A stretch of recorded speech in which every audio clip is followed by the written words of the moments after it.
ओशो ने अपने प्रवचन में एक प्राचीन सूफी कहानी सुनाई थी। आइए सुनते हैं। दुखों का पुलिंदा। एक आदमी अपने दुखों से बहुत बोझिल था। वह रोज भगवान से प्रार्थना करता था, मैं ही क्यों? सब लोग इतने खुश दिखते हैं, सिर्फ मैं ही इतने दुख में क्यों हूँ?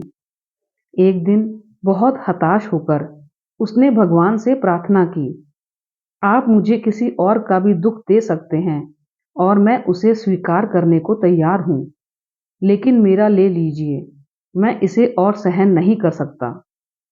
उस रात उसे एक सुंदर सपना आया, सुंदर और बहुत कुछ उजागर करने वाला। उस रात उसने सपना देखा कि भगवान आकाश में प्रकट हुए और उन्होंने सभी से कहा, अपने सारे दुख मंदिर में ले आओ। सभी अपने दुखों से थक चुके थे। दरअसल सभी ने कभी न कभी प्रार्थना की थी, मैं किसी और का भी दुख स्वीकार करने को तैयार हूँ, लेकिन मेरा दुख ले लीजिए, ये बहुत ज़्यादा है, ये असहनीय है। इसलिए सभी ने अपने दुखों को थैलों में भरा और वे मंदिर पहुँचे और वे सब बहुत खुश दिख रहे थे। वह दिन आ गया, उनकी प्रार्थना सुन ली गई और यह आदमी भी मंदिर की ओर दौड़ा। और फिर भगवान ने कहा, अपने थैले दीवारों के पास रख दो। सभी थैले दीवारों के पास रख दिए गए और तब भगवान ने घोषणा की, अब तुम चुन सकते हो, कोई भी थैला ले सकता है। और सबसे आश्चर्य की बात यह थी कि यह आदमी जो हमेशा प्रार्थना करता था, किसी और के चुनने से पहले ही अपने थैले की ओर दौड़ा।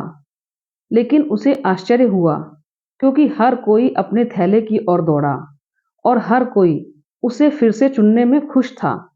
क्या बात थी? पहली बार सभी ने दूसरों के दुख, दूसरों के कष्ट देखे थे। उनके थैले उतने ही बड़े थे या फिर उससे भी बड़े। और दूसरी समस्या यह थी कि व्यक्ति अपने कष्टों का आदी हो गया था। अब किसी और के कष्टों को चुनना, कौन जाने थैले के अंदर किस तरह के कष्ट होंगे, क्यों परेशान होना?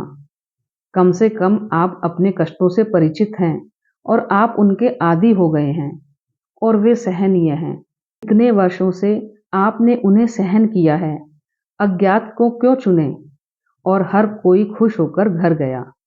कुछ भी नहीं बदला था, वे वही कष्ट वापस ला रहे थे, लेकिन हर कोई खुश था और मुस्कुरा रहा था, आनंदित था कि उसे अपना थैला वापस मिल गया। सुबह उसने ईश्वर से प्रार्थना की और कहा, सपने के लिए शुक्रिया, मैं फिर कभी नहीं मांगूंगा। आपने मुझे जो कुछ भी दिया है वह मेरे लिए अच्छा है, मेरे लिए अच्छा ही होगा, इसलिए आपने मुझे यह दिया है। आपको यह वीडियो कैसा लगा? कृपया कमेंट करके बताएं।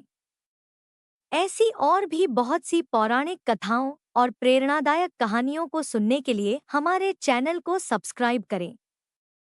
धन्यवाद।